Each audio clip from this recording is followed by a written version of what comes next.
Welcome to Mr. Magazine, dear viewers. Tonight, we are diving deep into a spectacular and emotionally charged moment in global stardom, a night where Turkish icon Can Yaman didn't just attend an event, he dominated it.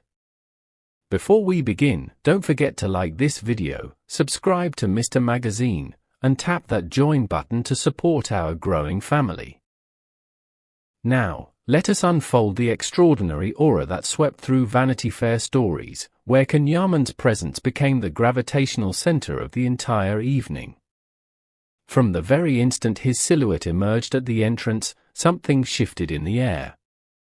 The atmosphere thickened, voices rose, security tightened, and suddenly all eyes, cameras, people, flashes, aligned toward one man. Can Yaman's arrival wasn't just a celebrity entrance. It felt like the opening of a blockbuster film premiere. Throngs of admirers crowded behind the barriers, their cheers slicing through the venue like electric currents. His representative, Ilker Bilgi, captured moment after moment, embracing fans with disarming warmth, stopping for selfies without hesitation, signing magazines, books, and even posters held up by trembling hands. Every story Ilker posted radiated the same truth: this man carries an energy that seems impossible to bottle. Before disappearing backstage, Can once again found himself engulfed by a sea of admirers. His smile, calm yet bright, softened even the hardest hearts in the room. That sincerity, the gentle, steady way he greeted everyone, reminded the crowd why he is adored across continents. As Vanity Fair's official guest of honor, he signed the magazine editions featuring him and stood patiently as an endless line of fans captured their moment with him. The cameras? They never rested. Every step he took suggested a new headline, a new photograph worthy of a permanent place on someone's wall. But the true storm was yet to come.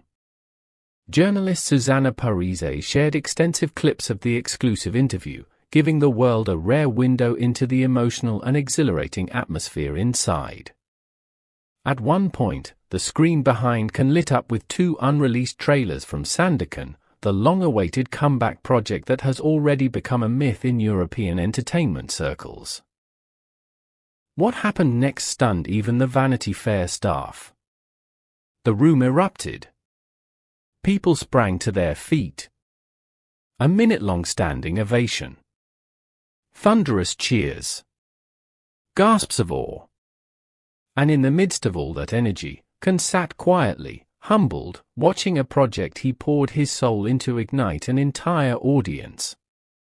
The admiration wasn't just visible, it echoed. The first major question of the night cracked open one of the most intimate topics: love. And Can's answer flowed like poetry, unexpected in its vulnerability. "Love is the force that keeps everything alive in me," he began. He described love not as a fleeting spark but as the inner current that fuels his passion, work, discipline, and purpose. When the feeling disappears, he said, he quietly steps away from the person, the situation, the environment. Then he dropped one of the most profound lines of the night. "Love is the meeting of minds." He confessed that he feels drawn to people capable of deep, intelligent conversations, those who are curious, reflective, and open. In an era of superficial encounters, Can's concept of romance stands as something almost philosophical. Another emotional moment came when Can spoke of friendship, not glamorous friendships built on fame, but the two people who shaped him in unexpected ways. This friend sparked his love of studying and reading. Their conversations, which he described as Socratic dialogues, played a profound role in shaping his worldview. During the lonely and uncertain days of the pandemic, Roberto became a pillar of support. They trained together, talked about life, and navigated emotional turbulence side by side. Then came the line that brought silence to the entire room.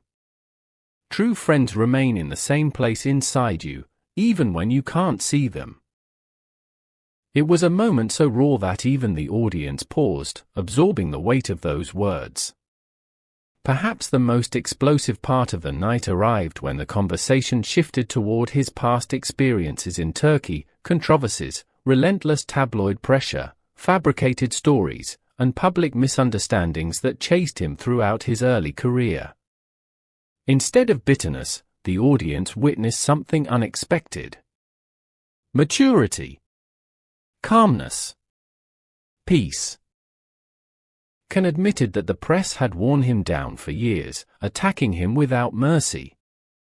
But instead of striking back, he now embraces a philosophy of elevation rather than retaliation. "I don't believe in revenge," he said softly.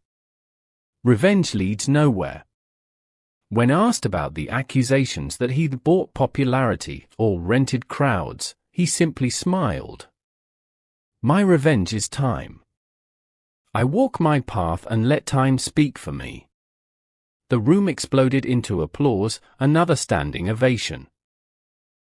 Can listed directors he longs to collaborate with: Paolo Sorrentino, Luca Guadagnino, Guillermo del Toro, the giants of cinema.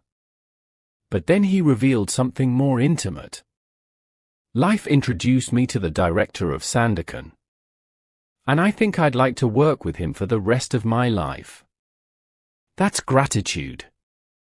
There was sincerity in his voice, the kind that can't be faked. It was clear that Sandakin is not just a job for him, it is a spiritual turning point. Facing his fears, and winning. Another powerful revelation: Can used to be afraid of flying. Yes, the globetrotter, the world-famous actor, the man who jumps between Italy, Turkey, and Spain, once feared the sky.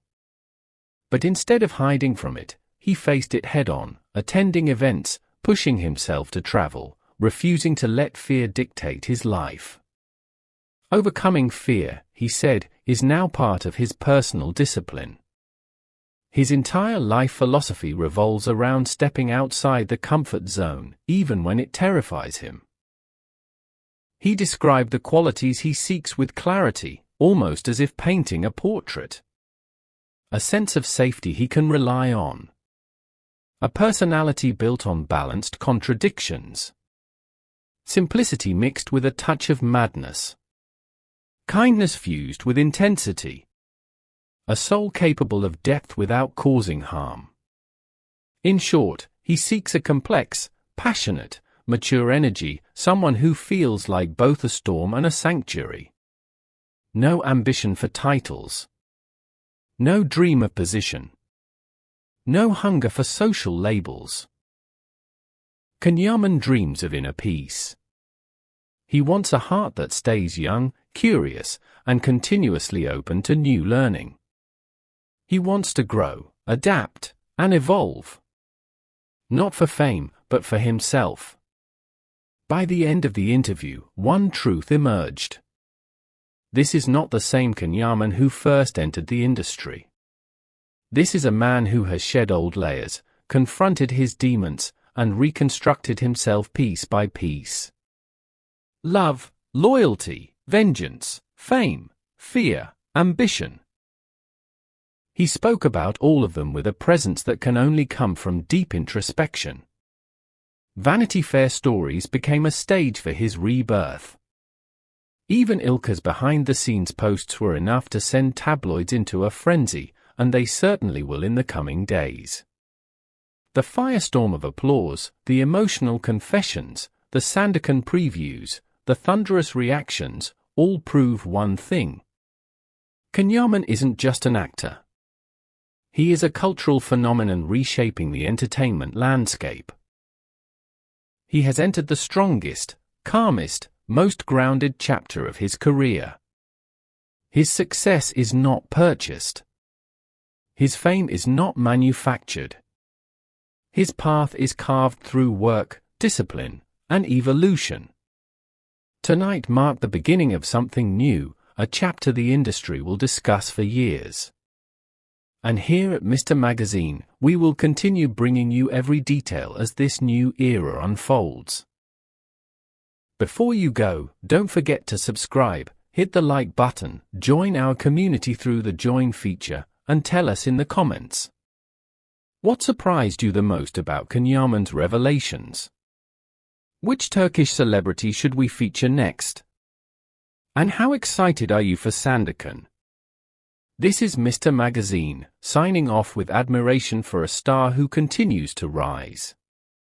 See you in the next deep dive.